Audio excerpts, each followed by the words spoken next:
gracias por estar. Queríamos comenzar simplemente mencionando, en este encuentro va a coordinar Juvencio, acompañándonos con el tema de sociología bíblica, pero queríamos comenzar con un pequeño homenaje a una persona a la cual nosotros queremos mucho, que es el mártir riojano, bueno, puntano él de nacimiento, allá por el año 36, pero da su vida en las tierras riojanas después de haberse ido con su familia en el año 73 a la diócesis de Monseñor Angelelli, allí a trabajar como animador comunitario rural. Y bueno, lamentablemente en el año 1976, junto a dos sacerdotes y al mismo obispo Angelelli, es martirizado por el entonces gobierno de facto, ¿no? Un juicio que todavía está en curso. La buena noticia que queremos compartir hoy con ustedes es que hace relativamente poco la Iglesia Argentina recibe los avales del Santo Padre para declarar a Wenceslao Pedernera como patrono de los animadores bíblicos. Y esto para nosotros es una enorme alegría porque significa poner a los animadores y animadoras bíblicas en un lugar de importancia, de jerarquía, como es el que nosotros soñamos que vaya adquiriendo en todas nuestras comunidades, siendo reconocidos en su labor, incluso en el conflicto que significa llevar la palabra de Dios hasta las últimas consecuencias en un compromiso coherente con los más pobres, con las y los trabajadores, con los postergados, con las comunidades, ¿no? Con las periferias, como lo hizo Wenceslao Pedernera. Por eso, en el deseo de que todos nosotros nos vayamos sintiendo fortalecidos en el testimonio de Wenceslao Pedernera, queríamos ahora compartirles un pequeño video para que ustedes pudieran valorar un poco más lo que ha sido el testimonio de Wence y dedicarle este encuentro a la memoria de Wence y también a la memoria de un amigo nuestro, un biblista de origen norteamericano, pero que falleció hace muy poquito en Nicaragua porque él había dado su vida, su entrega a la formación bíblica popular desde Nicaragua en distintos lugares de Latinoamérica. Entre ellos tuve el privilegio de ser alumno de él, que fue don Jorge Pixley, un autor que muchas veces nosotros van a ver que citamos y que para nosotros también, igual que Wenceslao, han sido una guía a seguir. Adelante entonces, Barbie, con el video. Gracias. Hola, buen día. Ando con ganas de contarles una historia, la de Wenceslao, que nació en San Luis en 1936, que trabajó en las canteras y luego en Mendoza en una finca enmaderando viñas. Conoció a Coca y cuando ella tenía 21 años y él 26, se casaron en la iglesia de San Isidro Labrador, patrono de quienes trabajan la tierra y primer laico casado llevado a los altares. Wenceslao y Coca tuvieron 3 hijas y su vida transcurría en la finca sin sobresaltos. Wenceslao no era un hombre religioso ni frecuentaba la iglesia, pero un día decidió acompañar a su esposa a una novena. Algo en el evangelio de ese día lo impactó y decidió incorporarse a la comunidad. El matrimonio integró la comisión pro templo de la iglesia de la finca y se reunían semanalmente para leer, meditar el evangelio y poder hacerlo carne en la vida cotidiana. Wenceslao se integró al movimiento rural de Acción Católica y tiempo más tarde se trasladó con su familia a vivir en La Rioja para formar una cooperativa, trabajar en un campo y formar una comunidad de vida cristiana. A Wenceslao y su familia se los conoció como buena gente, humilde, sencilla, siempre servicial, sensibles a las necesidades de los demás y preocupados por el trabajo compartido. Al poco tiempo se trasladaron a Sañogasta. Allí también participaron activamente en la vida comunitaria. Trabajaban en un viñedo cercano, colaboraban con la parroquia y formaron una cooperativa con la intención de administrar cristianamente los recursos. Ese fue su modo de sumarse al esfuerzo de construcción del reino que la iglesia riojana venía realizando bajo la conducción del obispo Enrique Angelelli. Todos los miembros de la cooperativa se reunían semanalmente para leer el Evangelio y dejarse iluminar por él. Llegó el invierno de 1976. Wenceslao tenía 39 años y el país vivía su noche oscura. El 18 de julio habían ultimado a balazos a 2 sacerdotes en Chamical. 7 días más tarde, en Sañogasta, la familia Pedernera vivía momentos de terror. La casa estaba siendo asediada por vehículos y merodeada por hombres que hacían ruidos inusuales en las ventanas y techo. El acoso tenía a la familia en vilo. Las niñas de 5, 7 y 13 años no querían dormir solas. La noche del 25 de julio, ante los autos que iluminaban con insistencia las ventanas, Coca propuso que huyeran por el canal del fondo, envolviendo a las niñas con frazadas. «Estás loca», le dijo Wenceslao, «andar sacando a las criaturas con este frío». Coca se metió en la cama con las hijas y se había dormido cuando escuchó que Wenceslao iba a abrir la puerta. Se asoma por la ventana y ve a 3 encapuchados que le disparan a su esposo a quemarropa y con intensidad. Coca esconde a sus hijas y sale desesperada. Ve a su esposo moribundo y a 5 hombres que huyen a toda velocidad. Inmediatamente trasladaron a Wenceslao al hospital, donde falleció luego de algunas horas. Había recibido 22 disparos. 10 días más tarde hubo otra víctima, el mismísimo obispo de La Rioja, Monseñor Enrique Angelelli, el gran pastor de todo ese pueblo, el que inspiró a tantos, entre ellos a Wenceslao. Cuenta Coca que aún vive en esa casita, que no fue fácil con 35 años salir adelante. Se fue a Mendoza, pero al poco tiempo volvió a su casa a pesar de los recuerdos, a pesar del dolor, a pesar de las calumnias. Cuenta Coca que a Wence, como ella le decía, no se le caía el evangelio de las manos. Debe ser que se le hizo carne nomás, porque antes de morir le dijo a sus hijas que no odiaran a nadie. Wenceslao es uno de los 4 mártires riojanos beatificados este sábado. Se trata del primer laico, esposo y padre declarado mártir de la Iglesia argentina. Un ejemplo de vida entregada al servicio del reino, una convicción que lo llevó a perder la vida. Pero la vida entregada en martirio es semilla de nuevos cristianos, una semilla que hoy está en nuestras manos y que estamos invitados a cultivar en nuestras tierras. Hoy le pedimos a los nuevos beatos que nos renueven en el compromiso por el bien común. Mártires riojanos, rueguen por nosotros.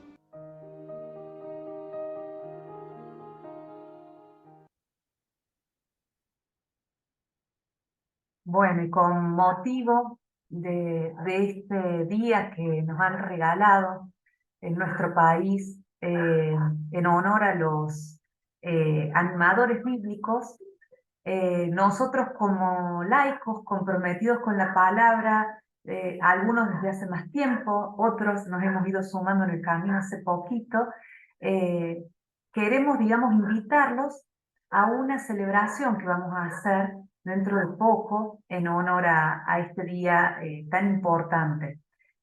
Ahora les voy a compartir esta invitación rapidito para que la vean y después se las vamos a hacer llegar, por supuesto, como hacemos siempre. El día 17 de agosto, es decir, a un mes de la fecha que se ha, digamos, como declarado para el Día del Animador Bíblico, que es el 17 de julio, vamos a estar haciendo este encuentro virtual donde nos vamos a unir diferentes participantes y disertantes de este grupo de animación bíblica en torno a una reflexión sobre la figura de Wenceslao y en torno a la reflexión sobre la figura del animador bíblico en el día de hoy y con fundamento, por supuesto, en la palabra de Dios. Esperamos que se puedan sumar. Sobre todo queremos hacer una invitación muy especial a los que se sienten llamados a ir poco a poco acercándose a esta hermosa misión, que es la de trabajar para que la palabra de Dios llegue a más hermanos. Pensemos que todos nosotros seguramente, si estamos hoy acá, o estamos viendo este video en algún otro momento es porque la palabra de Dios nos ha tocado, nos ha interpelado, nos ha transformado la vida y no podemos guardarnos ese tesoro para nosotros. Sabemos de que la palabra de Dios es mensaje de salvación y sabemos de que tenemos la misión de llevarla a muchos más hermanos. Así que bueno, la invitación está hecha para este encuentro especial fuera de nuestro programa. Recuerden que dentro de 15 días ya tenemos un próximo taller que está dentro del programa que les hemos estado anunciando durante todo el año. Eso es inamovible, pero de manera especial se agrega este nuevo encuentro al cual esperamos que se puedan sumar. Bueno, buenas tardes para todos y todas. Eh, Darnos la bienvenida mutua en este espacio que cada vez se va querenciando en las Sierras Chicas como un espacio de encuentro, de enamoramiento, de estudio, de tuteo con la palabra de Dios. Y bueno, hoy nos convoca el tema de la sociología bíblica, ¿no? Suena bastante, sociología bíblica, bastante rimbombante. Eh, si les parece, bueno, por un lado, un pedido de auxilio para, para que este espacio también sea cada vez más participativo también, convidarles a que como va a haber una proyección de un PowerPoint, eh, así nomás, si quieren, voy a ir invitando quien quiere ir leyéndolo, así vamos a ir pasando, están invitados a participar con la lectura, ¿sí? Del material. De esa manera también vamos cambiando un poco las voces, no se aburren mucho con la mía, y vamos a ir comentando, ¿no? Un poco sobre este tema que puede sonar así como algo muy distante, pero que ya vamos a ir descubriendo la importancia y la relevancia que tiene cuando empezamos a esto del estudio de la palabra de Dios, ¿no? Esto del estudio bíblico, ¿no? Eh, bueno, vamos avanzando y pasamos. Eh, Hay una pregunta por la importancia o no del estudio de la Biblia, ¿no? Hay un interrogante que, bueno, que da vuelta en nuestras comunidades. No sé cómo será la experiencia de los que están participando acá en este encuentro, en este momento, y los que van a ver el video después. Pero muchas veces hay, por un lado alguno dice falta formación, por otro lado dice, pero si no es necesario, o si uno ora con corazón sincero, Dios te habla. Sí, sí, ¿no? Como que una pregunta que da vuelta, digamos, a veces en las comunidades. Y un poco queremos abrirnos un poquito con este tema antes de arrancar de lleno con lo que hoy nos convoca. El siguiente, Barbie. Podemos hacer una pequeña distinción práctica, ¿no? Por un lado, orar la palabra individualmente, podemos decir, ¿no? Según el estado de la situación actual, ¿no? Teniendo en cuenta cómo actualmente el cristianismo se relaciona con la palabra de Dios, y cuando decimos cristianismo, hay diversas formas, digamos, de relación con la palabra de Dios en las diversas iglesias. En el caso por ahí de las comunidades católicas, podemos decir, bueno, eh, hay una relación bastante distante, limitada. Entonces, en ese marco podemos hacer estas dos distinciones. Por un lado, decimos orar la palabra individualmente, cuando lo hacemos cada uno en su casa, ¿no? En lo secreto de la habitación, como dice el Evangelio. El conocimiento de la palabra es muy importante, pero no es necesaria, entendiendo lo necesario como que sin eso no se puede dar. O sea, eh, el encuentro con Dios a nivel personal, si uno de corazón sincero abre a Dios y le pregunta al Señor en el Evangelio el día a día, Señor, ¿qué me quieres decir? El Señor va a hablar a tu vida, nos va a hablar a nuestra vida. Conociendo o no griego bíblico, sí, conociendo o no geografía bíblica, Dios va a hablar, ¿no? Eh, Todos, en eso no hay condiciones en la relación con Dios, ¿no? La clave está en la relación con Dios de cada uno y cada una. Pero cuando empezamos a hablar del anuncio de la palabra en la comunidad, y que cada uno lo hace de distintos lugares, ¿no? Algunos lo harán en la catequesis, otros lo harán desde de la pastoral social, otros lo estarán haciendo en la pastoral de los enfermos. Cuando ya nos toca un rol de responsabilidad dentro de la comunidad, el conocimiento de la palabra es fundamental, ¿sí? Es una responsabilidad, porque ya estaríamos anunciando la palabra de Dios, ¿no? Entonces ya no es tanto qué es lo que la palabra me lo dice a mí y eso yo, ¿no?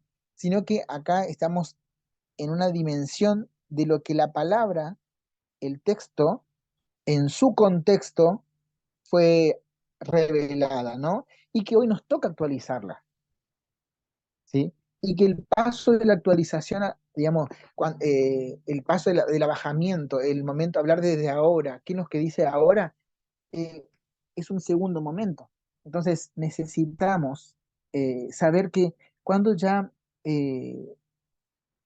la relación el estudio de la palabra de Dios, teniendo un rol de servicio dentro de la comunidad, es una responsabilidad. Por eso la importancia de crecer en este conocimiento progresivo, de las herramientas de acercamiento a la palabra, es importante, es una responsabilidad, ¿no?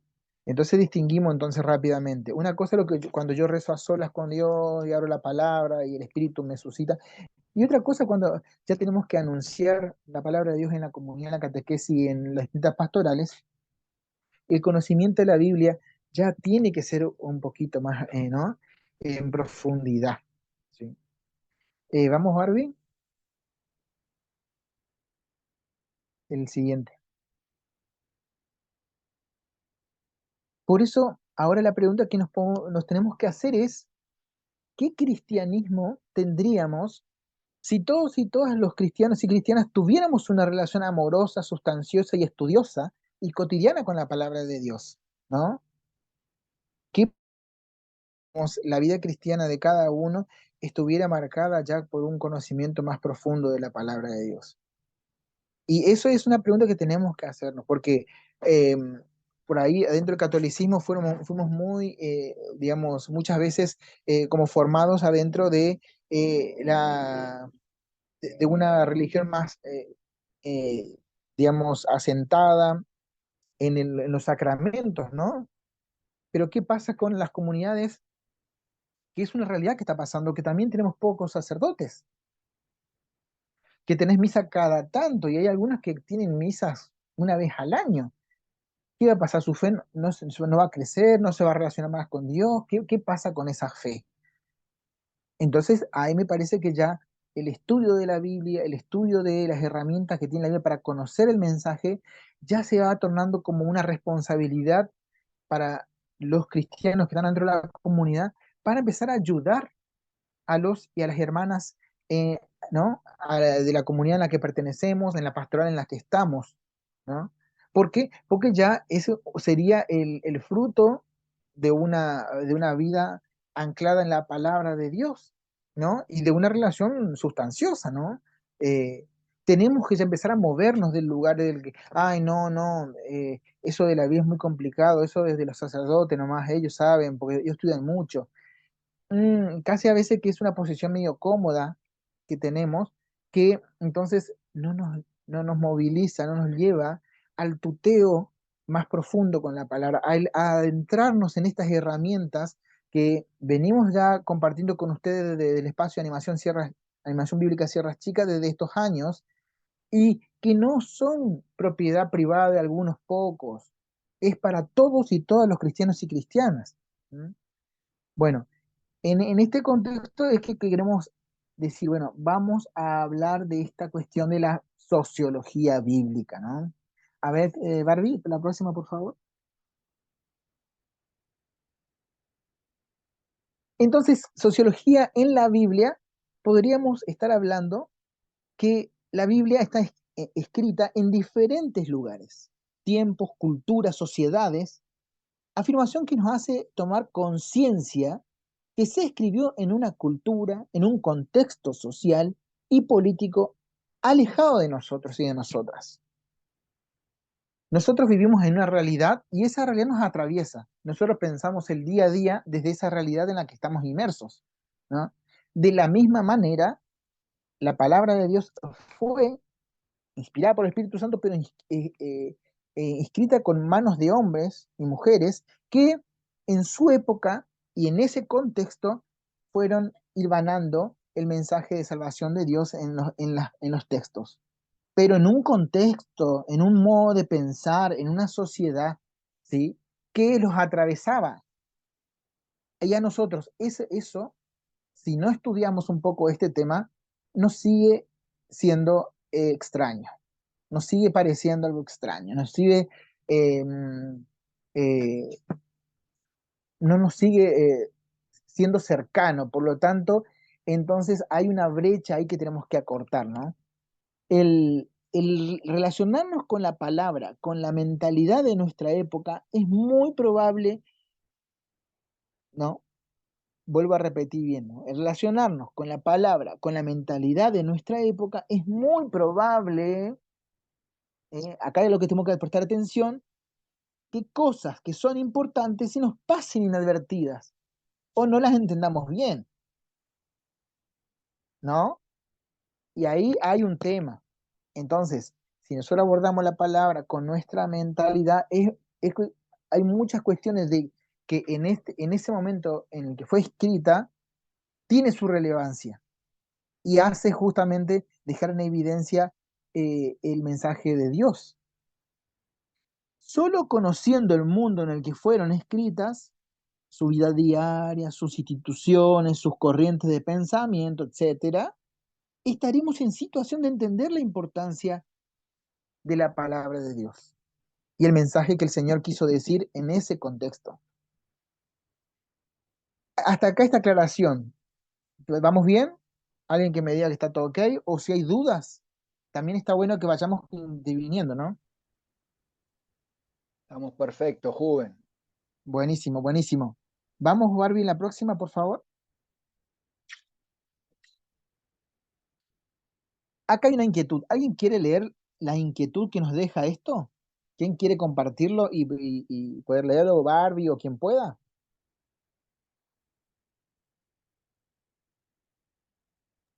Sí, ningún problema. Si nadie más lo hace, lo hago yo con gusto. Bueno, la inquietud que nos deja esto es, si Dios se reveló a sí mismo en su palabra y el conocimiento de la misma es conocer quién es, qué piensa y qué desea esa persona que llamamos Dios de Jesús, pero por otro lado, una gran deuda que tenemos los cristianos y las cristianas es con el conocimiento de la palabra de Dios. Entonces, ¿en qué Dios estamos creyendo? ¿Qué estamos diciendo que Dios dice o no le gusta? ¿O qué estamos predicando en nombre de Dios?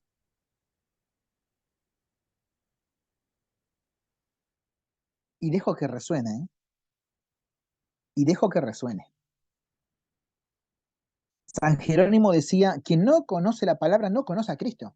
Digo, yo amo a Dios, yo sigo a Dios, yo soy cristiano o tengo fe, pero ¿y si no conoce lo que Él dijo? ¿Qué es lo que en qué Dios estás creyendo o qué estás predicando de Dios? Es todo un tema, ¿eh? Y más si tenemos algún rol dentro de la comunidad, o si justamente queremos leer, o supongamos que es un cristiano común que en este momento de tu vida no estás adentro de una comunidad, pero querés mirar con ojos de la fe la realidad actual, la realidad económica, política, social. ¿Qué vas a leer, digamos, si no conoces cuáles son los pensamientos de Dios en torno a esa realidad, a las realidades, cuando se manifestó en un momento concreto de la historia? Podemos hacer bastantes disparates, y decir sobre todo bastantes disparates. Sí. Eh, bueno, voy a hacer menos corto en los comentarios porque, bueno, el material es bastante largo también y quiero que podamos llegar hasta el final. Entonces les propongo que hablemos de la sociología bíblica, es decir, de cómo eh, la sociedad, el pensamiento, la historia, las instituciones las ideologías de la época en que la palabra de Dios se fue escribiendo, afectaron o son importantes conocerlas a la hora de interpretar la palabra de Dios. ¿Y cómo lo vamos a hacer? Abordando un tema de ella. En vez de hablar de cuestiones más generales constantemente, les propongo que tomemos un caso, un tema concreto, digamos, del Antiguo Testamento y después cómo eso impacta en el Nuevo Testamento y veamos cómo aparecen estos elementos sociológicos de la sociedad en donde la palabra de Dios dio a luz. ¿Y cuál es el tema de la ley? La ley y las leyes en el Primer Testamento en este caso.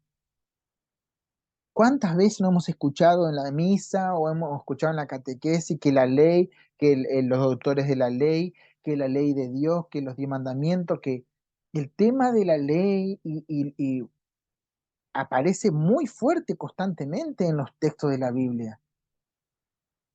Bueno, les propongo que nos metamos un poco en este tema, pero siempre pensando cómo los factores de la sociedad, los pensamientos de la época, todo eso van apareciendo en esto, ¿no?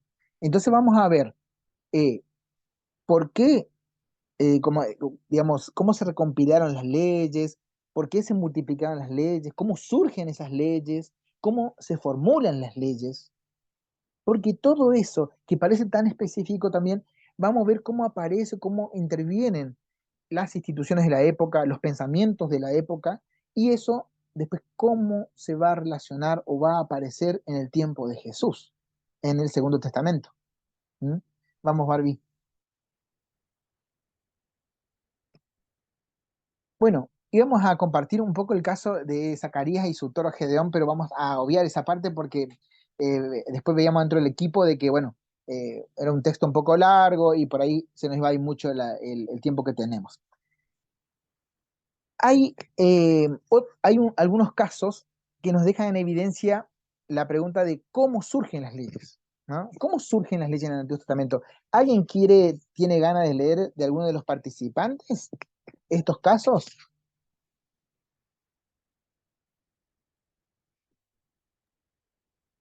Leo el primer cuadro. Dale, dale. El que siga también. Natán tenía, Natán tenía una casa nueva y una vez su hijo se cae desde el techo. Desde entonces se decide que toda la azotea tenga pretil, Pretil. Deuteronomio Bien, 20.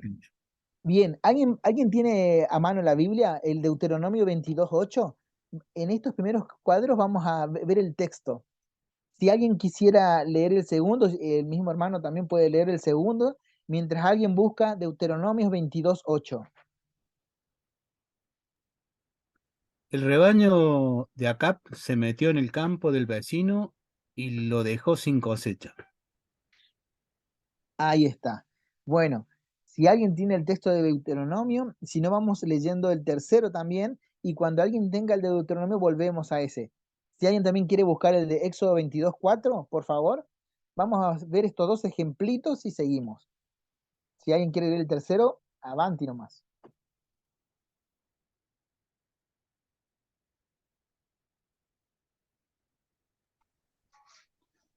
Leo, Dale, dale, dale, dale. Josué, Van. Josué cavó un pozo y se olvidó de taparlo. Entonces el buey de Jeroboam tuvo que pagarlo y se quedó con el buey muerto. No sabía qué hacer con tanta carne. Éxodo 21, 33, 34. No había freezer en esa época. Sí. ¿Alguien?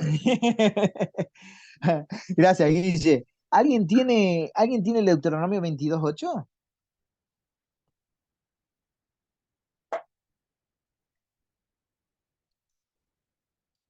Me van a hacer buscar a mí, me parece.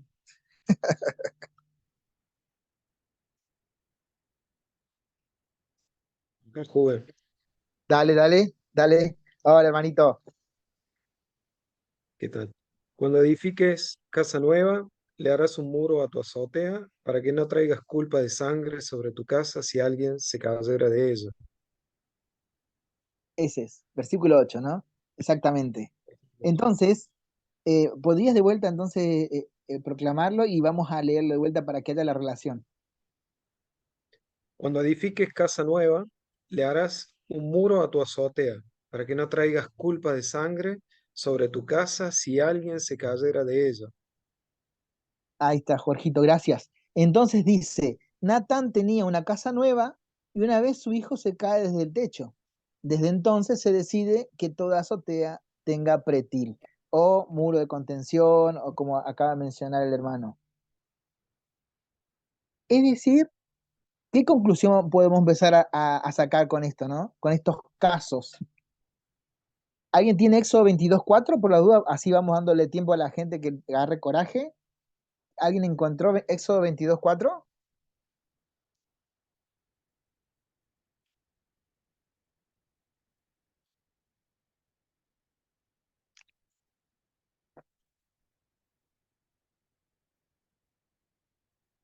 Vamos, ahí tengo acá a mano, así que para que no se nos vaya mucho el tiempo. Éxodo 22:4. El ladrón que no tenga para devolver será vendido él mismo para pagar. Si lo robado se encuentra vivo en su poder, sea buey, burro u oveja, debe restituirle el doble. ¿Sí? Creo que erramos en la cita. Eh, el 5. Si uno causa daño a una chacra o una viña dejando suelto su ganado, anoté mal, ahora estoy viendo. Si uno causa, es 5, no 4. Éxodo 22:5. Si uno causa daño en una chacra o en una viña dejando suelto su ganado, de modo que paste en campo ajeno, devolverá con lo mejor de su propio campo o de su propia viña. ¿No? Entonces, repito, el cuadro dice, el rebaño de Acab se metió en el campo del vecino y lo dejó sin cosecha. Entonces, en el texto de la Biblia dice, Éxodo capítulo 22, versículo 5, si uno causa daño a una chacra o una viña, dejando suelto su ganado, de modo que paste en campo ajeno, devolverá con lo mejor de su propio campo o de su propia viña. ¿A qué conclusión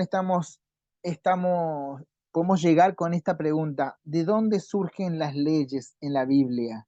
¿De dónde surgen las leyes en la Biblia? ¿A quién tiene ganas de compartir eso? ¿A qué les parece?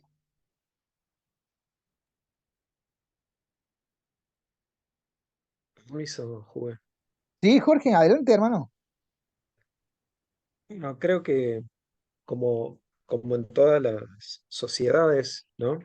A través de las problemáticas que se van presentando entre los iguales o los distintos de la comunidad, bueno, y es cuando se establecen estas normas de convivencia, ¿no?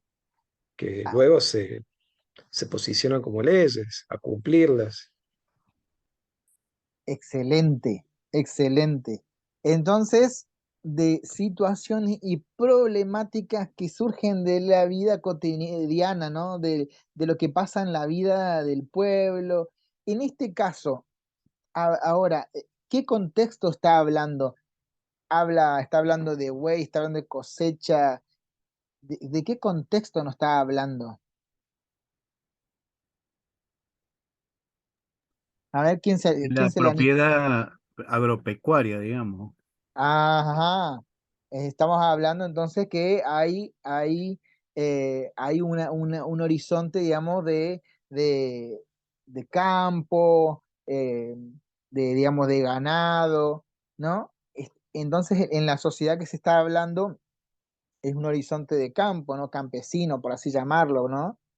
Es decir, que en esos contextos, y habrá otras problemáticas que vamos viendo que surgen en otros contextos, pero de cosas cotidianas, de cosas de la vida cotidiana, ¿no? Se te cae el chico de arriba del techo, bueno, por ley tenemos que agarrar, che, pónganle un poco una baranda. Si alguien salta a los animales y bueno, va a tener que agarrar ¿no? Para restablecer vínculos, ¿no? Vamos a un caso más complicadito ahora. ¿Quién lee el último cuadro de estos casos que vamos a citar? Siguiendo la pregunta, ¿de dónde surgen las leyes en la Biblia? ¿Quién lee ese último cuadro?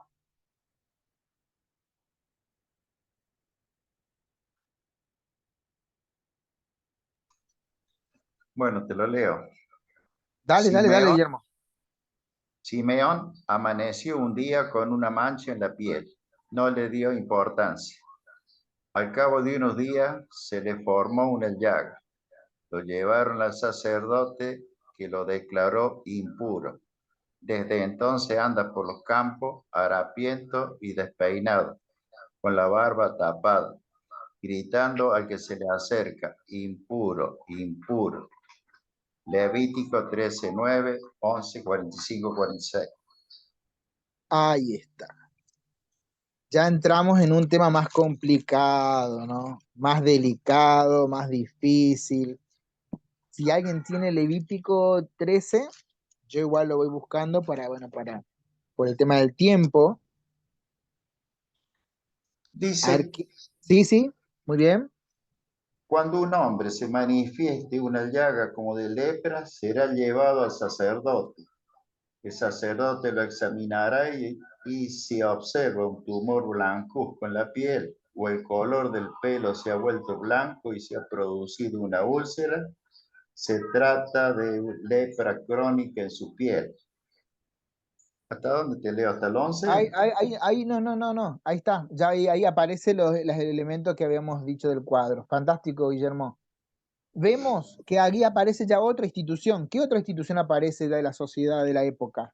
Dijimos que esto, hasta ahora aparece el contexto del campo, que después serán otros los contextos, aparecen elementos de la vida, digamos, cotidiana, ¿no? Los animales, digamos, los cultivos. Ahora aparece otra institución de la época que entra también a aparecer en la regulación. ¿Quién es? ¿Qué institución es? ¿A quién había que llevar a Iglesia, esta persona? ¿Ah? la iglesia con el sumo sacerdote. Sacerdote. Ah, ahí va. O sea que ahí aparece también la religión como otra institución social, el que también interviene en esta cuestión de las legislaciones. Es decir, que empieza a aparecer esta cuestión de que cómo surgen las leyes, y bueno, dijimos, de la sociedad, de las vidas cotidianas, de las cosas cotidianas, en el contexto en donde se dan, sea el campo, después hay otras que son un poco más de un lugar más nómade, más, hay problemáticas que son más de la zona del desierto. Esta aparece otra, una institución como social como es la de la religión, ¿no? Vamos a avanzar, ya vamos a darle un poco más de profundidad al tema.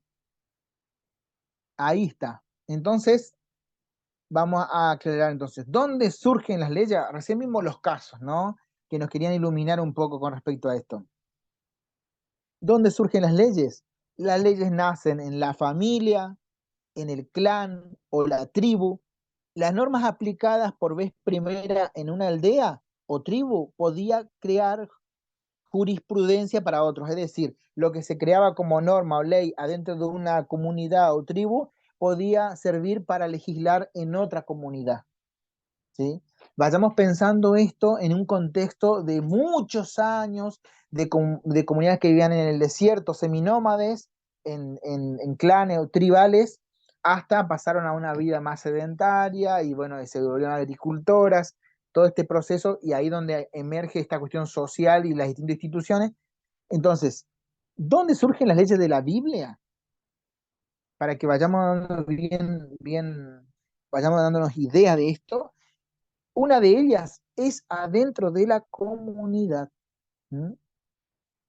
En las problemáticas cotidianas, bien localizadas, bien ubicadas ahí, con lo que tenía que ser, digamos, con la vida cotidiana, con las cosas.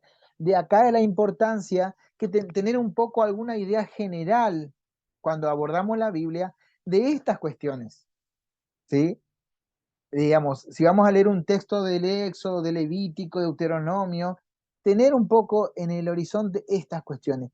¿Por qué? Porque justamente las leyes que a veces se sacralizan y se los toman desencarnadas de la Biblia, y hacemos tanto daño a veces con eso, porque le metemos, la aplicamos ahí fuera de contexto, entonces conocer un poco esto nos ayuda mucho.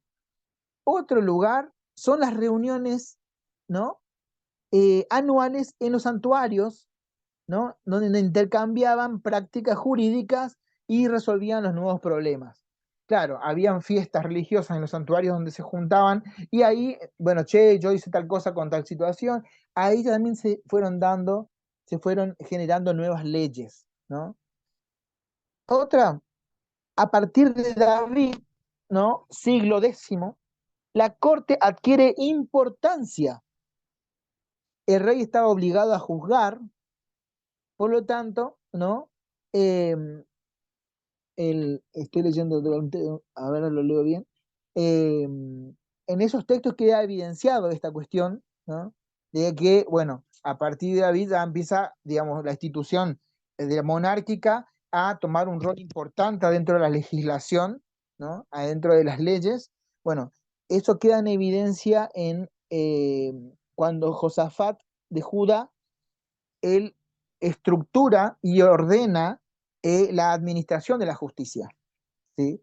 Eso entre el 870 y el 848, y aparece en Samuel, en Reyes, ahí están los textos en los cuales después con tiempo podemos meternos a ver cómo esto que se fue dando gradualmente, digamos, en una sociedad seminómada y después una ya sedentaria, y después ya en una institución monárquica, ¿no? Cuando vienen las monarquías, ahí empieza, todas estas leyes empiezan a ordenar y a darle otro cuerpo, diríamos, y el templo de Jerusalén, ¿no? Los sacerdotes desempeñaban una función judicial, legislaban sobre numerosos casos, ¿no? Animales comestibles e incomestibles, puros e impuros, enfermedades de la piel, matrimonios lícitos o ilícitos, etc. Entonces, eh, ahí vemos el otro de las instituciones que aparecen y del proceso donde se formulan estas leyes que encontramos en la Biblia cuando la rezamos, cuando la escuchamos en los domingos en la misa. Acá está el origen, ¿no? Vamos, digamos, ubicándonos entonces. Es decir, eh, nos encontramos con leyes que nacen desde, digamos, desde la vida cotidiana cuando ya vivían en el desierto hasta ya adentro de la institución como es el Templo de Jerusalén, una institución consagrada dentro de la religión, ¿no? Y la monarquía como una institución política guiada por los religiosos. Bueno, ahí está el surgimiento de todas esas leyes que encontramos en la Biblia y que lastimosamente a veces sacralizamos como, o la manipulamos, la utilizamos según ciertos intereses cuando la sacamos de contexto, ¿no? Bien, entonces, ¿por qué se multiplican las leyes? ¿No? Vamos, Barbie. Acá está la razón de por qué se multiplicarían las leyes, ¿no? ¿Y por qué tenemos tantas? 613, concretamente en el Antiguo, o en el Primer Testamento, como solemos decir. La insuficiencia de los grandes principios, ¿no? Habían leyes genéricas, la ley no matarás, ¿no? Era como algo muy general. En la práctica como que exigía matices esa ley, esa norma tan genérica. Por lo tanto, se multiplicaban porque empezaban a aparecer las variaciones, ¿no? El que mata sin intención, matar a un ladrón mientras roba, eso lo hizo al día, durante la noche, cuando no se mata, pero se causa lesiones graves. Todos esos casos que fueron surgiendo matizaban el no matarás, por lo tanto empezaban a multiplicarse las leyes, ¿no? La aparición de nuevos problemas y situaciones, ¿no? El paso de ser, bueno, que lo mencionamos recién, el paso de ser seminómades a ser sedentarios agricultores. Hubo que legislar sobre eso, ¿no? Cavar un pozo, ¿no? Y no cubrirlo, arrasar un campo ajeno con el rebaño, el problema del préstamo y la usura, es un tema terrible, inconcebible en una sociedad patriarcal como que la del el pueblo de Israel, el aumento de familias sin tierra, dependiendo de un jornal, legislar sobre el salario. En ese contexto, ¿no? Necesitamos entender esa ley salió en respuesta de una situación en ese contexto, interviniendo esas instituciones, entendiendo cómo funcionaban ahí, ahí podemos llevarlo a la realidad actual y podemos aplicarla en la actualidad, ¿no? Es distintas concepciones teológicas, ¿no? Por un lado, el código deuteronómico, de un espíritu mucho más humanista, ¿no? Deuteronomio, de espíritu humanista y cordial, que esto a la vez a los sacerdotes de Jerusalén no lo veían muy bien a este código. Ellos más preferían, estaban más afectos a una teología del Dios santo, inaccesible al ser humano, ¿no? No pretendían acercar a la palabra de Dios al pueblo, sino elevar a la persona hasta Dios, mediante la fidelidad a las prescripciones tradicionales. Es decir, que habían concepciones teológicas que daban a luz ciertas legislaciones, y acá concretamente en el Antiguo Testamento ya vemos dos: el código deuteronómico, perdón, que era de más humanista, más cordial, mientras que los sacerdotes de Jerusalén preferían, y acá también pónganse a pensar, que si la relación con Dios está mediatizada, está mediada por las personas, ¿no?, que sirven a Dios, en este caso los sacerdotes, es una forma de manejo de poder sobre la vida de la sociedad. ¿Por qué? Porque la sociedad estaba atravesada por esta teocracia, digamos, por este gobierno de Dios, y que tenía sus funcionarios. Por lo tanto, a ellos le preferían una visión de Dios en los cuales ellos eran el puente de acceso, ellos eran los que hablaban ahí, tuteaban con Dios, y el pueblo no accedía tanto, sí o sí necesitaba de la legislación y necesitaban de la mediación sacerdotal, ¿no?, que obviamente les convenía a ellos. Por eso que esa visión teológica que hacía que los sacerdotes les daba la potestad de multiplicar leyes según su visión de Dios, ¿no? Eso es también una cuestión a prestar atención, ¿no? ¿Vamos, Barbie?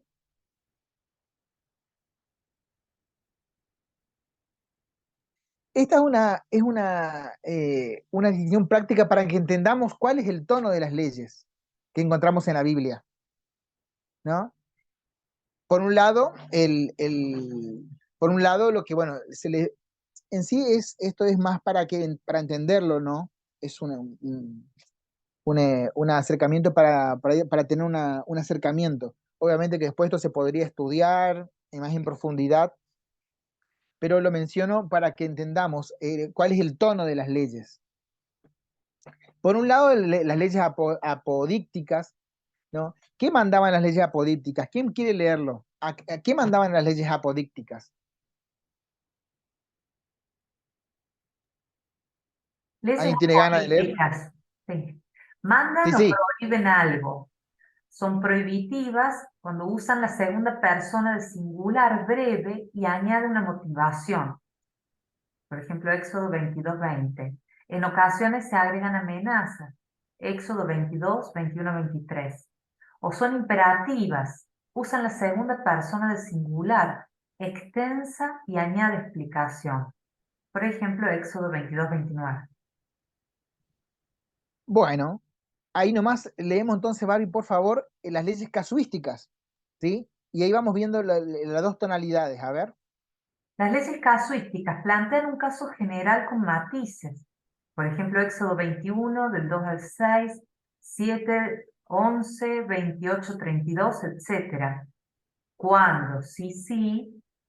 O casos concretos que comienza por cuando, sin matices y emiten sentencia. Por ejemplo, Éxodo 22, 5, Éxodo 23, 4, 5. Nos has dejado muchos ejemplos para después seguir buceando, joven. Muy interesante. No, sí, sí, es necesario, sí o sí, tutear después con la Biblia en mano para que esto vaya tomando forma, los ejemplos, y vayamos entendiendo, ¿no? Es decir, que estas leyes apodícticas, por un lado, mandan y prohíben cosas, ¿no? Son prohibitivas e imperativas. Las casuísticas plantean casos generales. ¿Cuándo? Dice, cuando pase tal cosa, ¿no? Por eso usan el término cuando, ¿sí? Las leyes casuísticas. Son casos. Casuística viene de caso, ¿no? Son casos. Van a diciendo, si pasa esto, cuando pase esto, ¿no? Entonces vemos que hay dos, digamos, como dos corrientes de legislación. Las prohibitivas, las imperativas, y las otras que son más de casos, ¿sí? Esas serían como, digamos, las formas en las que se las escribe a las leyes que encontramos en la Biblia del Primer Testamento, pero que después vemos en el Segundo Testamento cómo aparecen con Jesús. ¿Vamos, Barbie?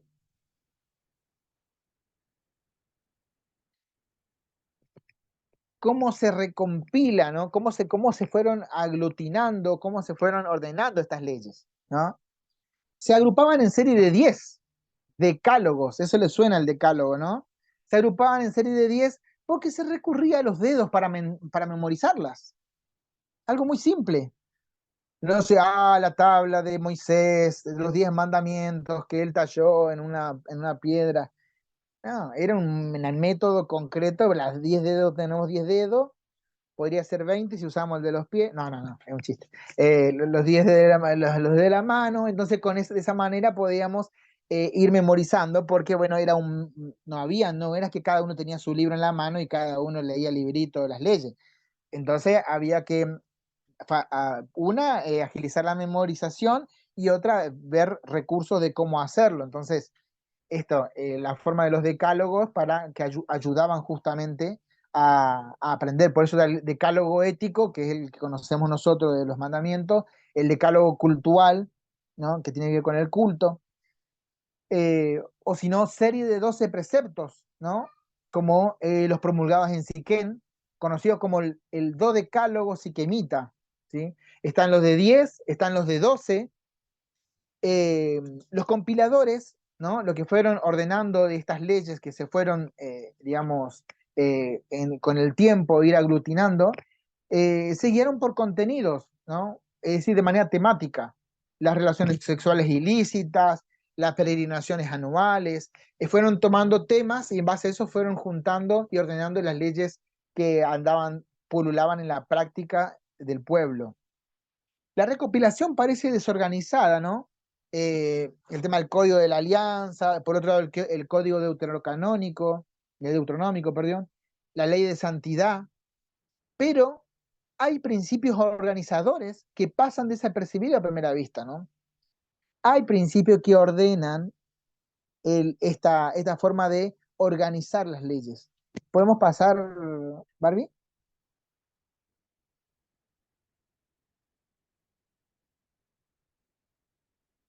Eh, la ley de hospitalidad y el decálogo de Moisés son dos ejemplos concretos de dos leyes que son muy, muy, muy conocidas, o por lo menos que, digamos, eh, podría sonar un poco más cercano para ver, digamos, estos principios ordenadores. ¿Alguien tiene ahí a mano para querer leer la ley de hospitalidad?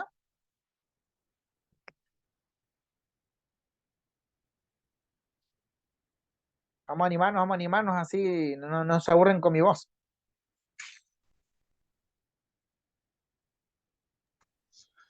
La persona que recorre etapas interminables sin una gota de agua ni poblados donde comprar provisiones está expuesto a la muerte por sed o inanición.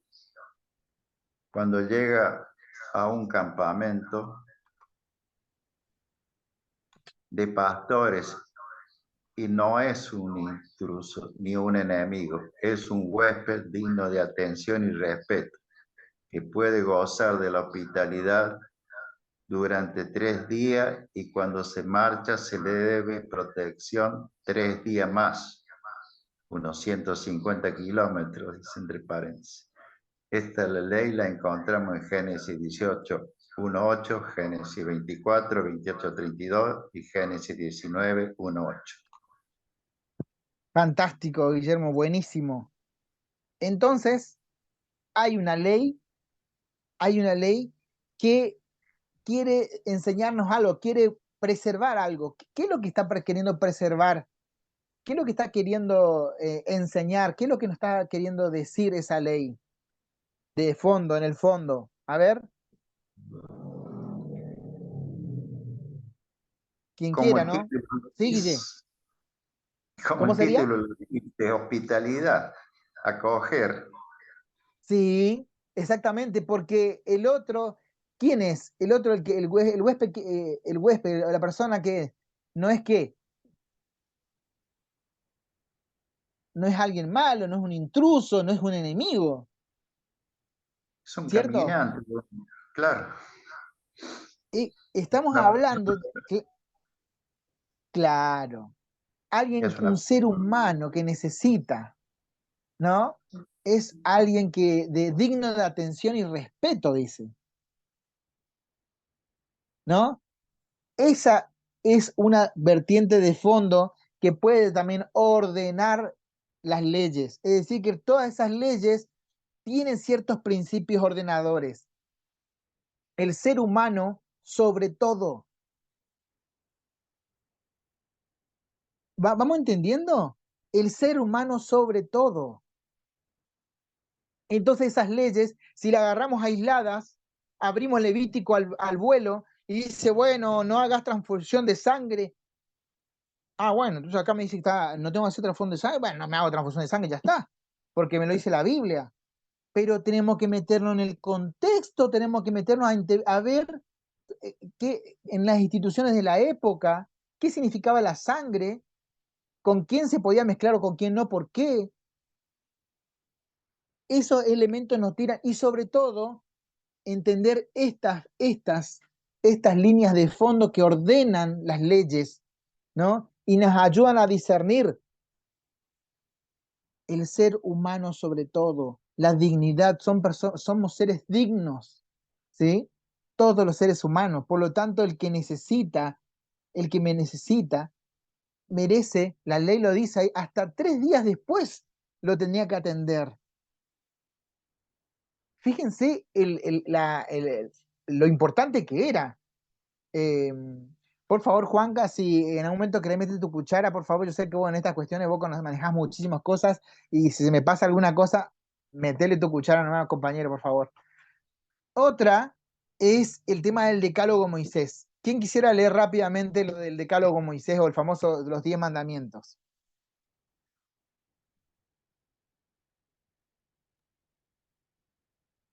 ¿Lo leo, Juven? Por favor. Bueno, Éxodo 10 del 1 al 17, descanso del sábado. Dios descansó el séptimo día. La mujer en el último mandamiento, la mujer uno más de los bienes. Deuteronomio 5 del 6 al 21, descanso del sábado, apela a la salida de Egipto, matriz social. La mujer en el último mandamiento, la mujer adquiere un puesto por delante y al margen de lo material, casa y tierra. La diferencia en la redacción de ambas versiones. En unas, Dios habla en primera persona, en otras se habla de Él en tercera persona. ¿Cuál escribió Moisés? Bueno, ¿qué pasa con esto del famoso los 10 mandamientos? ¿Vieron que recién decíamos que se ordenaban de a 10, ¿no? Decálogos. Bueno, acá encontramos 2 decálogos, ¿no? La versión de Nexo y la versión de Deuteronomio. Y acá vemos algunos matices, algunas particularidades en estas 2 redacciones. Con respecto al sábado, ¿no? Con respecto al rol de la mujer, ¿no? En una, la mujer queda a un costado, queda afuera, es más, la mujer es uno más de los bienes, ¿no? Junto a los animales y a los esclavos. En la otra tiene un lugar preponderante y aparte están los objetos. Esas cosas hay que leerlas en función de esos principios ordenadores, ¿no? Por ejemplo, esto, que el ser humano es digno y merece el mejor trato. Em, la diferencia, bueno, también en cómo lo toma Dios, ¿no? En una, Dios habla en primera persona, yo soy el que, y en otra habla sobre que Dios dice, ¿no? El tema de la atribución o no a Moisés, creo que ya la respondemos cuando recién estuvimos viendo de cómo se recompilaban las leyes, ¿no? ¿Se acuerdan? Que recién mencionábamos rápidamente, decíamos, cómo se organizaron, eh, se compilaron, bueno, dijimos por decálogos, por los 10 dedos, digamos, los decálogos, distintos decálogos que aparecen, o en 12 preceptos, ¿no? Son compilados por distintos temas. Es decir, que los 10 mandamientos no es que existe uno solo y era de una forma divina, Dios mandó 10 mandamientos, ¿no? Era una forma de organización y tenía que ver con una cuestión, digamos, de recursos de la época, ¿no? De memorización. Eh, pero profundicemos un poco más el tema de los 10 mandamientos, ¿por qué? ¿Cuál es el tema? ¿Qué pasa en la catequesis, gente? ¿Qué pasa en la catequesis? Le damos a los chicos, hablamos de los 10 mandamientos, toda la catequesis de comunión, aparece en confirmación y continuamos también, si podemos, en las misas y dale con los 10 mandamientos. Y acá nos estamos dando cuenta de que esos 10 mandamientos fueron ordenados en un contexto por ciertas instituciones y nacieron en un momento por una cuestión organizativa o cosa de la tribu. Claro, o sea, nos damos cuenta, entonces vamos a profundizar un poquito más con respecto al decálogo de Moisés. La próxima, Barbie, porfa. Y ahí, ¿no? Entonces, arriba, ¿no? Estos 10 mandamientos que lo dividimos como los preceptos que hablan sobre Dios y los que hablan sobre el prójimo, ¿no? En los preceptos para Dios, ¿no? Muy original, ¿no? El dar culto a un solo Dios y no utilizar imágenes, porque sepan, ahí está el punto, no había un convencimiento monoteísta en el principio. Es decir, y ahí están los textos que lo testifican, que el pueblo hebreo era politeísta o reconocía la existencia de otros dioses o la relación con otros dioses. El monoteísmo en el pueblo hebreo fue una cuestión que se fue dando con el tiempo. Por eso la novedad de este decálogo es esto, la acentuación en Dios como uno solo. Es decir, varias tribus, varias comunidades que tenían, digamos, hasta que se aceptaba en la práctica el politeísmo o la relación con varios dioses, acá encontramos que este decálogo dice, no, un solo Dios, ¿no? La no utilización de imágenes era vinculado a los dioses extranjeros. ¿Por qué? Porque se permitía o se hablaba sobre imágenes adentro del pueblo hebreo. O sea que la prohibición era con otros dioses de los otros pueblos o esos dioses paganos de las otras religiones.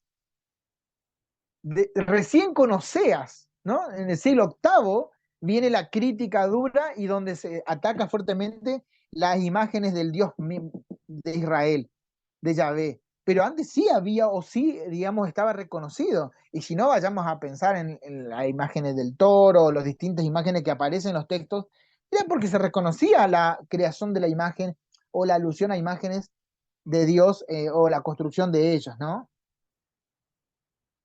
¿Qué estaría de fondo con respecto a estos preceptos sobre Dios? ¿Qué hay de fondo, digamos? ¿Qué quiere evitar, en cierto modo? La manipulación de Dios a través de una imagen. Eso que por ahí tomamos Dios, solamente unos Dios, como una ley divina, tuvo su proceso, o sea que podemos encontrar en la misma Biblia, podemos encontrar textos que avalan la imagen de Dios adentro de la religión hebrea, pero posterior ya no. Entonces a la hora de rezar o de compartir, podemos entender, claro, este texto es un texto previo al siglo VIII, todavía las comunidades reconocían, digamos, la existencia de otros dioses, ¿no? Vemos, lo ponemos adentro de una historia y adentro de la influencia de una época. De ahí la importancia de conocer los elementos de la sociedad de la época donde la Biblia aparece, ¿no? Vayamos ahora con respecto a los preceptos para con el prójimo, ¿no? Pretenden inculcar el respeto absoluto al prójimo, a su vida, a su intimidad matrimonial, a su libertad o a sus derechos en la comunidad. Eso son las cuestiones de fondo que quieren proteger o que quieren, digamos, nos quieren guiar y no quedarnos presos de la letra, que a veces dale con los 10 mandamientos y la absolutización de la letra, ¿no? Y hacemos dulce con eso, ¿eh? si dejamos de lado estos elementos que nos permiten, de la sociología, que nos permiten entenderlas, ¿no? Entonces, lo importante es el contenido y espíritu de esas leyes. Porque, ¿y cuál es la clave acá? Es la carta magna de la libertad y la justicia, del respeto a la persona, enmarcada por el supremo acto de justicia y liberación realizada por Dios en Egipto. Porque el texto del Decálogo de Moisés arranca diciendo: yo soy el Señor tu Dios que te saqué de Egipto de la esclavitud. Ese es el inicio del texto. Ese es el marco que nos permite orientar. Yo que te saqué de la esclavitud, yo que soy tu Dios, ¿no? Te digo, respetá la libertad, respetá la persona, la vida del prójimo, la justicia. No podemos desencarnar los 10 mandamientos y sacarlos de la Biblia así de contexto y aplicarlo como un recetario. Ah, no, pero yo cumplí los 10 mandamientos. Cumplo y miento. Porque bueno, ya está, cumplí, no mato, no robo. Y uy, no está, pero por otro lado podemos estar siendo prejuiciosos, condenando a los prójimos por lo que hacen. Podemos estar haciendo dulce por otro lado, pero como ya cumplí los 10 mandamientos que dice la Biblia, claro, sacamos esas leyes de su contexto en el que surgieron y sobre todo no nos conectamos con el espíritu de esas leyes. ¿A qué es lo que apuntaban a cuidar en el fondo? El respeto absoluto al ser humano, que es la creación de Dios. Pero enseguida ya empezamos a condenar, a darle condenación, y si pedimos pena de muerte, ahí podemos y le metemos ya. Y claro, estamos rompiendo de raíz con los 10 mandamientos, pero para eso tenemos que conocer estos elementos que por ahí nos brindan un poco la sociología bíblica, entender un poquito de lo que es la época, las instituciones, los pensamientos de la época, ¿no? Seguimos, Barbie, porque si no el tiempo se nos va. Entonces vamos haciendo el paso hacia el Segundo Testamento. Entonces decimos que en el Primer Testamento, ¿alguien quiere leer qué pasa con el Primer Testamento?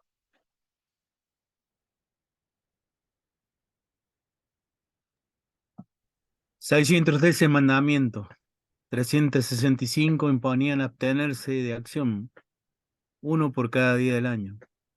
248 obligaban positivamente a realizar alguna práctica. Ahí estamos. 613. Vaya que se había leyes, ¿no? Y en el segundo, ¿cuánto encontramos? ¿Cuántos mandamientos, cuántas leyes y regulaciones encontramos en el Segundo Testamento? Y cuando hacemos alusión al Segundo Testamento, estamos hablando de Jesús, ¿no?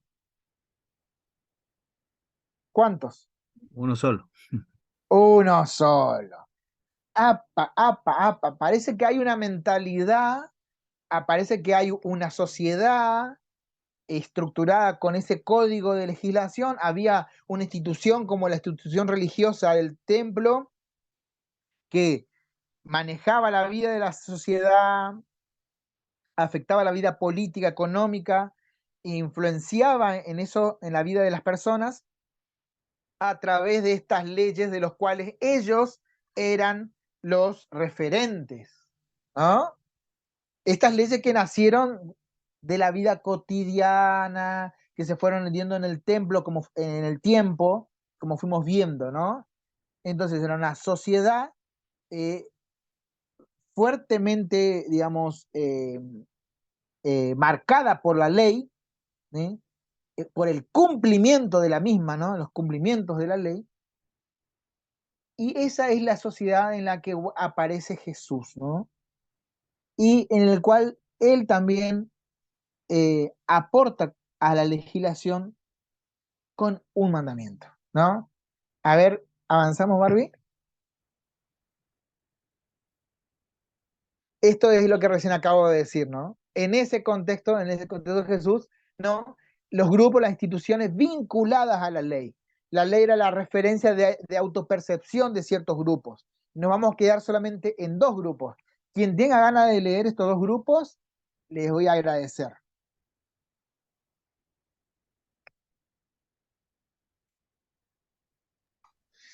escribas y doctores de la ley. Factor de poder radicaba en el saber en torno a la ley. Solo varones ejercían su influencia desde el Sanedrín, como juristas que aplicaban la ley en asuntos de gobierno, derecho y justicia. En la sinagoga eran intérpretes de las escrituras en cuestiones socio-religiosas, disciplinares y rituales. En las escuelas, como espacio de enseñanza junto a la sinagoga, en la vía pública con túnica, reverenciados los primeros asientos en banquetes. En San Mateo solo dos referencias positivas, 13:52 y 23:34. Gracias, Guille. Ahí vimos un panorama de este grupo, de esta institución fuerte en el tiempo de Jesús, ¿no? Y vean sus prácticas y vean en dónde estaba, digamos, anclaba el poder que ellos tenían, eran todos varones, en qué se metían, pero todo desde la ley. ¿Qué ley? No una ley venida del cielo, la ley que acabamos de hacer un recorrido de cómo se escribieron, de dónde surgieron, cómo se aglutinaron, de qué manera son. Esas eran la visión de la ley en el contexto en el que viene Jesús. Y aparece otro grupo, los fariseos. Quien quiera y pueda. ¿Puedo? Dale, Jorgito. Fariseos. Fariseos, los separados, dedicados al riguroso cumplimiento de la ley, consideraban al pueblo impuro e ignorante por no respetar las normas de pureza legal. Solo varones ejercían su poder en las sinagogas, una especie de maestros, Mateo 23-22, que se distanciaron del pueblo. El acercamiento a Dios los alejó del pueblo sencillo. Injusto era considerado quien no cumplía la ley. Manipulaban textos para justificar la intolerancia religiosa, discriminar mujeres, excluir personas, estigmatizar a los y las diferentes. Absolutizan la mediación de la ley. Ahí está justamente. Entonces estamos viendo que hay instituciones en esa sociedad, ¿no? Marcada por el cumplimiento de la ley, y hay estos personajes que controlan la vida de la sociedad porque manejan una parva de leyes que nacen de cosas muy concretas, muy particulares en un contexto, pero que se aferran a la letra y empiezan a exigir a los demás qué es lo que tienen que cumplir y qué es lo que no tienen que cumplir. ¿Y qué es lo que se están olvidando esta gente? ¿Qué es lo que están olvidando estas instituciones que fabrican leyes, que fabrican leyes según su conveniencia, pero aplican esa parva de leyes que a lo largo del tiempo fueron acumulando este pueblo? ¿De qué se están olvidando? A ver, gente, ¿de qué se estarían olvidando estas instituciones? Y lo acabamos de decir. Del sentido, ¿Eh? del sentido profundo. Ahí está, del sentido, del espíritu de la ley. Entonces, ahora, ¿no?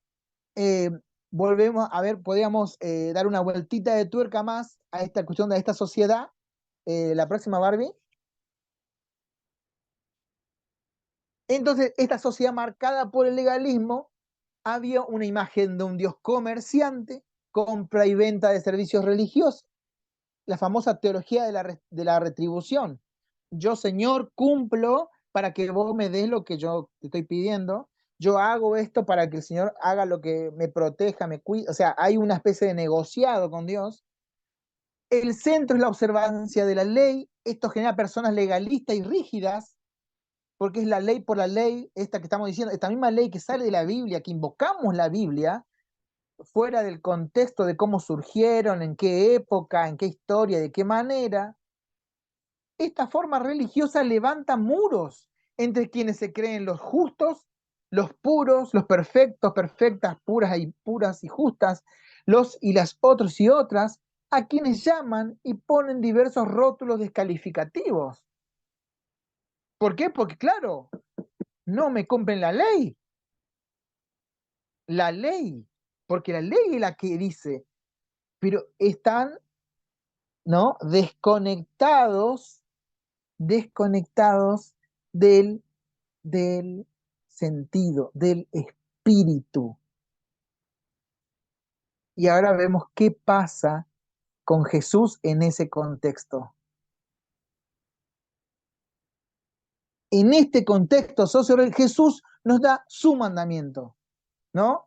Citaba Mateo y las dos partes de donde encontramos esa misma, que no es que Jesús agarró y dijo, ay, les invento un mandamiento. No, él recolecta de la herencia, de la tradición que estaba en esa legislación, pero que se había olvidado. ¿Por qué? Porque algunas instituciones manipularon, ordenaron ciertas leyes en función de ciertas prácticas de este Dios negociado, de este Dios comercio, de esta religión, de un Dios alejado del pueblo, ¿sí?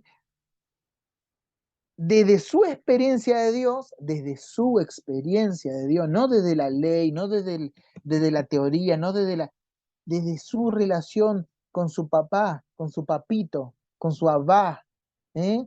Desde esas largas horas de oración a solas, desde el día a día con sus compañeros de camino, la comunidad de los apóstoles, desde el encuentro con los marginados y excluidos de la sociedad, desde el cara a cara con el pobre explotado del pueblo ahí por el imperialismo romano, desde esa experiencia de ese Dios ahí encarnado en el que fue viviendo y creciendo Jesús, ahí Jesús no deroga la ley de Moisés, sino que le da pleno cumplimiento en la perspectiva de la nueva justicia del reino. ¿Y cómo lo expresa? En el primer discurso del monte, ¿no? Conocido muy bien por las bienaventuranzas. Ahí nos vuelve a recordar el espíritu de cómo tenemos que interpretar, cómo tenemos que mirar las leyes. Ahí ya empieza a marcar, digamos, la centralidad del reino. Y esa centralidad del reino, ¿no? En nuestra nueva forma de relacionarnos con los hermanos y las hermanas, esa nueva forma de estar, es la que va a iluminar los códigos y las leyes. Y vamos a poder revisar y mirar las 613 leyes y todo lo que hay en el Primer Testamento desde ese espíritu. Pero esto tiene consecuencias, esto tiene frutos, hermanos y hermanas. Esto que hace Jesús de venir en esa sociedad, en ese contexto, con esas instituciones que tenían el negocio armado, tenía todo armadito tenía todo el kiosquito armado, tenían todo el negociado, y viene este muchacho a querer hablarme de que no, la cosa no pasa por el cumplimiento de todas estas leyes, que esta ley aquí, que allá, ¡apa! Esto tiene un fruto y tiene una consecuencia en esa época, en esa sociedad, como supongo yo, la tiene también ahora. Si nosotras, siguiendo el espíritu de la ley, siguiendo este reino instaurado por Jesús, también tiene fruto y consecuencias en nuestras vidas. Vayamos a ver con eso, a ver, Barbie, vayamos a ver un poco de qué fruto y qué consecuencia alguna podemos ver.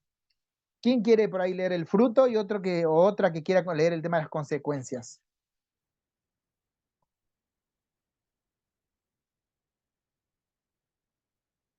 No se me duerman, ¿eh? La revelación de una experiencia de Dios radicalmente diferente al contexto, recobrar el sentido más profundo de la ley que está en la raíz de sus motivaciones. La obediencia de la ley superando y yendo a su espíritu. Excelente, hermana, muchísimas gracias. Ese es el fruto. La revelación de una experiencia de Dios radicalmente diferente a lo que estaba en la época, a lo que en ese momento se estaba predicando como Dios, a las instituciones que se edificaban en torno a una imagen de Dios, recobrar el sentido más profundo, ¿no? Que tiene la ley y las motivaciones de ella. Y esto de la obediencia de la ley superando la letra, yendo al espíritu, ¿no? Es ir al sentido último que tiene. Esos son los frutos del anuncio de Jesús, la instauración de ese reino, el reino de Dios, en ese contexto en el que Él aparece, ¿no? La misión de Jesús. Ahora vemos las consecuencias. ¿Cuáles son las consecuencias de este anuncio, de instaurar esa nueva forma de relación con las leyes a través de la instauración del reino? ¿Quién quiere leer las consecuencias? Conflicto con los fariseos y escribas. Primero. Bien. Subvirtió el orden de los reinos construido por los grupos dominantes. En el nombre de Dios están dispuestos a matarlo. Mateo 26, 47 y su siguiente. Y bueno, la última, es crucificado. Nada más que decir. Parece ser que el mensaje de Dios en un contexto, en una época concreta, ¿sí? Dice, habla, grita, molesta, ¿no? a,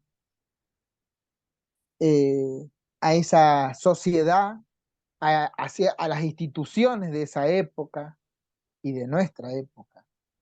Porque parece ser que el mensaje que trajo Jesús al instaurar el reino pone en jaque ciertas lógicas que quiebran con este mandamiento de la sagrada libertad y el respeto por la persona, ¿no? ¿No? Parece ser que ese mensaje que hacía interpretar las leyes y ponerlas al servicio del ser humano, y no como una forma de explotación del ser humano, parece que no le gusta a todo el mundo, ¿no?